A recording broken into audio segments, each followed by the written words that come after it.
Bata, matulog ka na.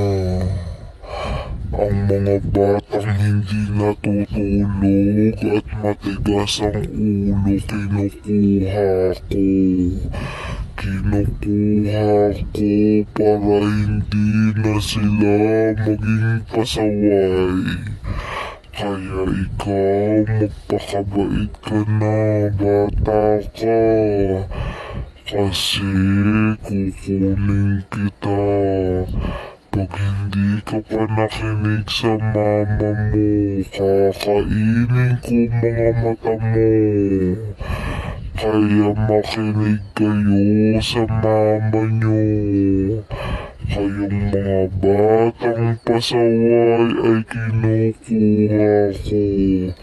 Tinatanggal ko ang mata, ang bibig at ang ilong. Kaya naman, matulog na kayo. Huwag na kayong matigas ang ulo.